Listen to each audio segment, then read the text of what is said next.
what we have here is a lot of different ephemera. Many things, which is always good because you want to have too much to choose from. I am working on a watercolor background.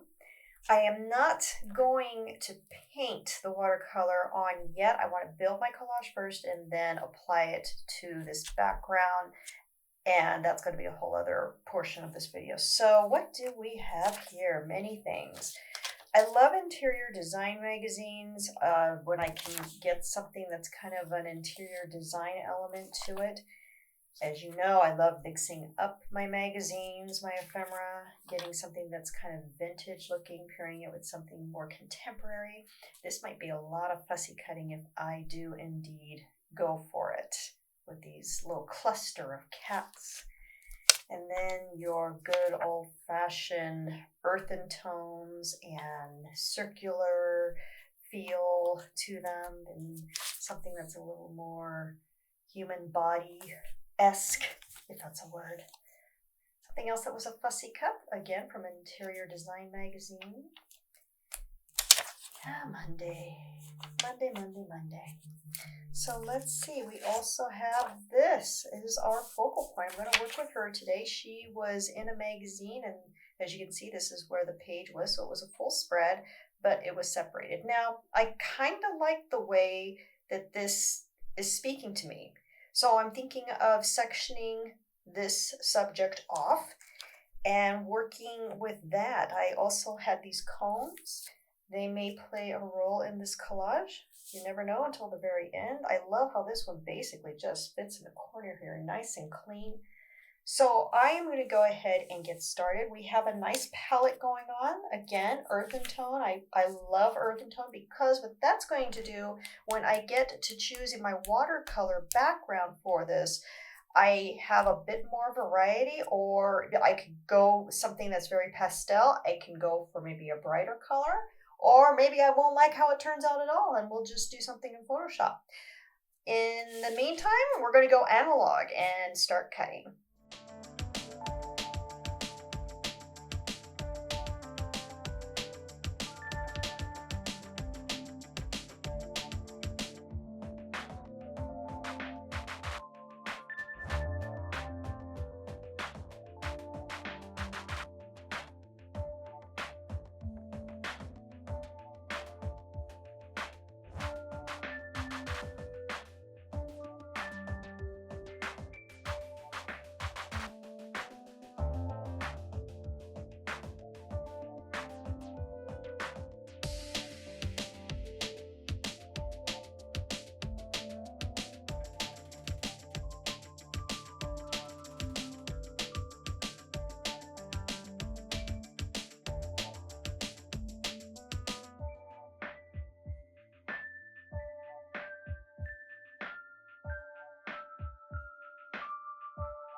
I relied quite a bit on the double-sided tape.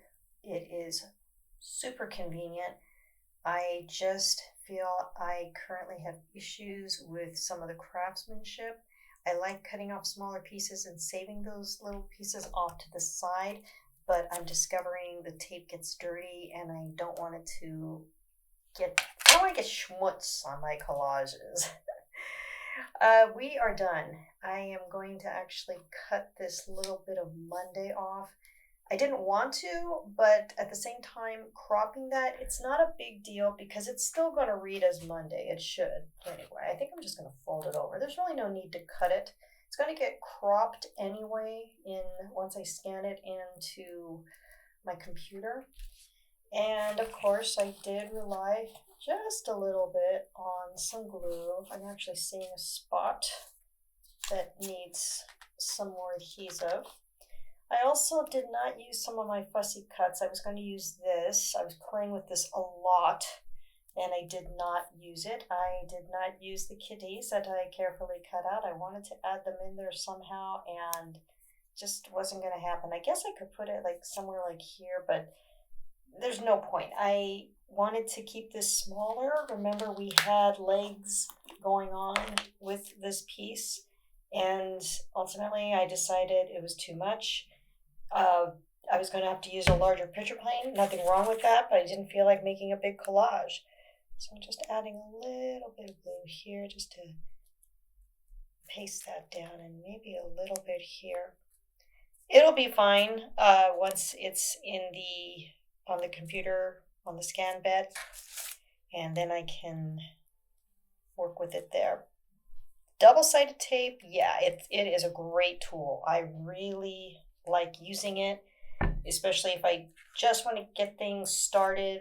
I know the placement, and I simply want to get the ephemera onto the picture plane until I can finally work with it. So here we are, there's a lot going on in this little piece, but I do like it. I like the focal point. It turned out it was going to be this area. She almost has like a Frida Kahlo quality about her. I'm going to call this Disembodied because I think that's what's going on here. There's some disembodied issues. There is a little message in here. I will admit that to you. It is personal, and I am trying to say something. If you can see what I'm trying to say, let me know in the comments. It is cathartic collage. It is a cathartic collage, yes. I'm not going to call it cathartic, though. So, nonetheless, I am grateful, as usual, that you joined me on this collage journey. I'll give you a closer look at our disembodied focal point, and I will see you in the next video.